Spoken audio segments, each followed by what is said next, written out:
Malheureusement, ce qu'on a constaté, les gens qui ne payent pas la taxe, les gens qui fuient à ce qu'on fait la contribution de la taxe, c'est ce qui cause problème. Parce que quelqu'un qui paye régulièrement les taxes d'assainissement, il est là pour observer son jour de l'évacuation pour enlever les immondices. Mais tu vas voir, par exemple, le lundi dans la commune de Karisimbi, nous avons au moins 3 quartiers. Nous avons Kaembe, nous avons Bujovu et nous avons Virunga.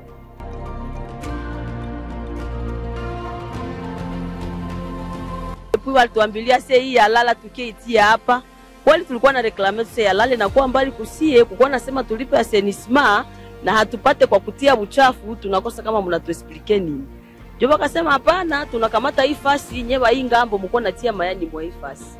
Depuis walituambilia kase tutie mwa hii fasi, hawaki akazola hata siku moja. Siku ya leo ndani ya kipindi Dans les rues de Goma, Kivu Morning Post TV, tunajielekeza kuonana na wakubwa wa assainissement ku mairie de Goma kuhusu uchafu yenye inaendelea kuonekana kwenye mabarabara, kwenye fasi za kazi, ndani ya maeneo, ndani ya makata. Twende kuwauliza shida ni nini ya uchafu kuonekana kwenye barabara na kufatana na kazi ya assainissement inaendelea namna gani, kwani wengi wa kazi wanaendelea kujiswali maswali kuhusu hiyo uchafu yenye inaendelea kukamata siku 3, juma moja na juma 4 inabakia pembezoni la barabara. Karibu tena kupata wakubwa kuhusu assainissement ndani ya mji wa Goma.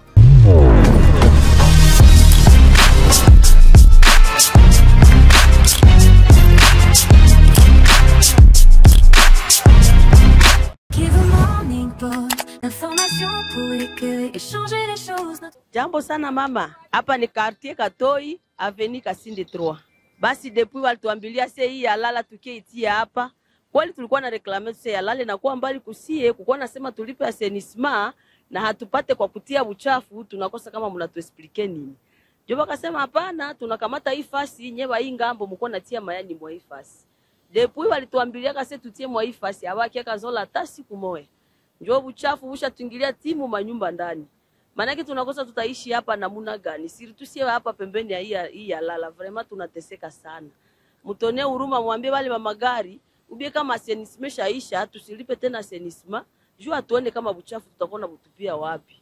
Ubie tubakiane tu na system yetu ya zamani, kulipa ile magari yetu tu mu system kisi tulikuwa kanalipa. Me hivi vya kukia tutia kwa hivi maparcele tutagonjwa.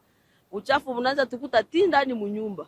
Kusha kwa toka hivi dudu mwa hivi ukakulia injo na hikuta hiko nenda kuchakula, vraiment tuko mala leze vraiment. Kama ni sante, kama ni wanganga wakepita watuonea hata huruma. Vraiment hata kama kesho wanaweza kia vitosha na wanatusaidia. Tunateswa sana si wakaaji wa hapa Mukasindi 3. Tunateswa sana vraiment, hatulale, tuko nasikia tu harufu, vitu vya mingi tutavilogota mwa hii ya lala hapa. Bo, hizi siku kameme hatuna pato wenyewe na enea, tuko nalipa tu sasa tunapata kidogo kidogo iko saa hakuna mwenyesha alipa forfait. Tuko nalipa tu kama ni mwezi moja, kama ni miezi 2, tuko na jakite tu pole pole. Jambo sana. Tuko mu quartier Kasika avenue Nyandondo. Bon, iki alala ilifikaka hapa ya déjà 3 semaines et demie. Balisemaka tutia pa kialala juu ya salongo. Kisha depuis kutulitiaka hapa abayaka itosha, wanasemaka bataki itosha atuyaka ona na sanfule na nyeshaka inashukaka directement mu parcelle. Sa tuko nakula mabidudu binakia kuma chakula. Donc haina tu bien na batoto sa kucheza. Environnement haiko bien. Minezi lomba kwa bakubwa inchi batusaidie batutoshe kialala hata saa hata kesho ikiwezekana juu en tout cas tunateseka na tunalipa assainissement. Vraiment mie kwanza sina deni ya assainissement, mais à ma grande surprise kialala n'a pas presque un mois et c'est pas encouragé vraiment. Bon, mie kwanza particulièrement niko na mtoto mweko m'hôpital juu ya hiki alala, je peux dire parce que ndio kinye kiko mbele yangu anagonja malaria na typhoid. Et je pense que les typhoïdes ilitokea hapa kwa buchafu yenyewe kwa hapa sina kia jileta kuchakula mtoto anakula directement anapata typhoid. Moi c'est monsieur Grégoire Moutachi, je suis le coordonnateur urbain chargé de l'assainissement. En tout cas, je ne cesserai jamais à remercier d'abord le maire de la ville, qui est le patron de la ville, qui a fait l'assainissement comme son cheval de bataille. Et gloire à Dieu, on a eu beaucoup de soutien à travers l'autorité urbaine qui nous accompagne jour et nuit pour assainir la ville de Goma. Et vous voyez au moins les résultats qui est tellement positif. On ne se sera jamais à dire ça. Plusieurs fois, le maire nous a convoqués par rapport à cette question. Et je voulais préciser une chose aux habitants de Goma. Et nous avons signé un partenariat avec les partenaires à ce qui concerne l'assainissement. On avait scindé la ville de Goma en deux parties. La commune de Goma, on avait attribué à notre partenaire qui est Visionnet. Et la commune de Karisimbi, on a donné à nos partenaires à CHAP, qui s'occupe de l'évacuation du curage des caniveaux et l'évacuation des immondices dans la commune de Karisimbi. Et chaque partenaire a son programme. Nous pouvons prendre par exemple la commune de Goma, qui a son programme propre à ce qui concerne l'évacuation. Nous pouvons prendre le lundi, dans la commune de Goma, l'évacuation se focalise plus dans les quartiers Katinga. Et c'est ce que nous demandons à la population de Goma. Donc, chaque lundi, les gens de Katindo devaient faire sortir leurs immondices devant la porte. Et nous avons des camions qui passent régulièrement pour enlever les immondices. Et le mardi, c'est le quartier Imbi. Le mercredi, c'est le quartier Keshero. Le jeudi, c'est le quartier Lac-Hiver. Nous avons le vendredi, le quartier Les Volcans. Et le samedi, c'est le jour des salons. Malheureusement, ce qu'on a constaté, les gens qui ne payent pas la taxe, les gens qui fuient à ce qu'on fait la contribution de la taxe, c'est ce qui cause problème. Parce que quelqu'un qui paye régulièrement les taxes d'assainissement, il est là pour observer son jour de l'évacuation, pour enlever les immondices. Mais tu vas voir, par exemple, le lundi dans la commune de Karisimbi, nous avons au moins 3 quartiers. Nous avons Kaembe, nous avons Bujovu et nous avons Virunga, qu'on fait l'évacuation chaque lundi. Mais tu vas voir les quartiers, par exemple, Mourara. Le lundi, il prend l'audace de prendre les immondices et à mettre au niveau des acteurs principaux, qui n'est pas du tout correct. C'est pour cela que nous sensibilisons la population avec nos cadres de base, voir comment on peut résoudre ces questions-là. Mais au moins, chaque quartier, on a communiqué son programme d'évacuation. Je vois que, je vous assure, messieurs les journalistes, que la situation va s'arranger. On ne cessera jamais parce que l'assainissement, c'est une affaire de tout le monde. C'est pas seulement l'affaire de la mairie ou du maire de la ville, mais c'est l'affaire de la population avec les autorités. Et nous continuons toujours à sensibiliser parce que c'est une école. C'est une école. Nous continuons toujours à sensibiliser, à montrer l'importance de l'assainissement. Quand la ville est propre, et tu vas passer dans des centres.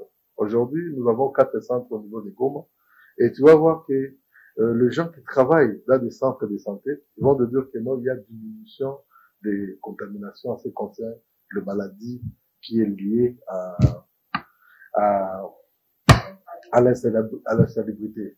Donc, je voulais conscientiser la population de Goma à continuer toujours à travailler bec et ongle pour l'assainissement de la ville.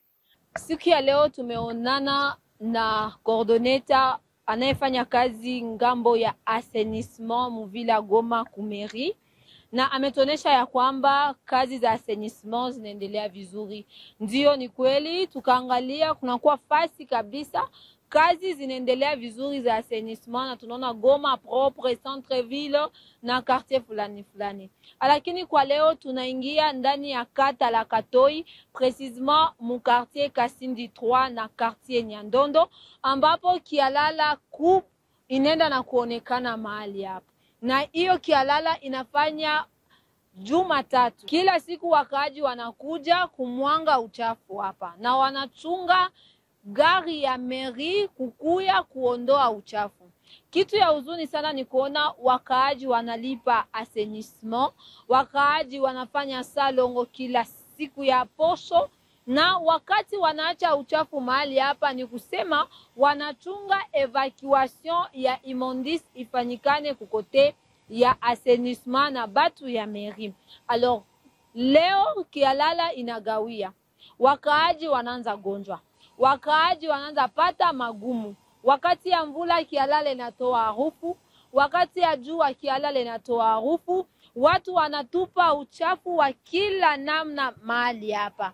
Na hivi wakaaji wanalomba kuwaku viongozi, surtout kukote ya assainissement, kuangalia namna gani wateza fanya kwa haraka kukuya kuondoa kialala inapatikana mahali hapa. Hii kialala inaexpose batu mingi sana kumagonjwa hydrique sa vile kolera, diarrhée, fièvre typhoïde. Na hii kialala deja 3 semaines na eneza hapa. Wakubwa waangalie gisi ya kukia ondoa hiyo kialala na vile vile kufanya suivi ya evacuation ya immondice mu makartier fulani fulani juu wakaaji wajisantiri wiko aleze wakati ya kufanya kazi ya salongo. Vile vile kuraple wakaaji siku ya kutosha uchafu, kuwapatia horaire ama calendrier ya evacuation ya immondice juu ya kusaidia wakaaji wasikuwe wanabakia tena na kialala kabambi ndani ya kata zao. Dans les rues de Goma, émission ya leo Kukivu Morning Post TV, tumeongelea projet za assainissement gisi zinaendelea kufanyikana ndani ya mji wa Goma, ndani ya makata ndogo ndogo ndani ya mji wa Goma.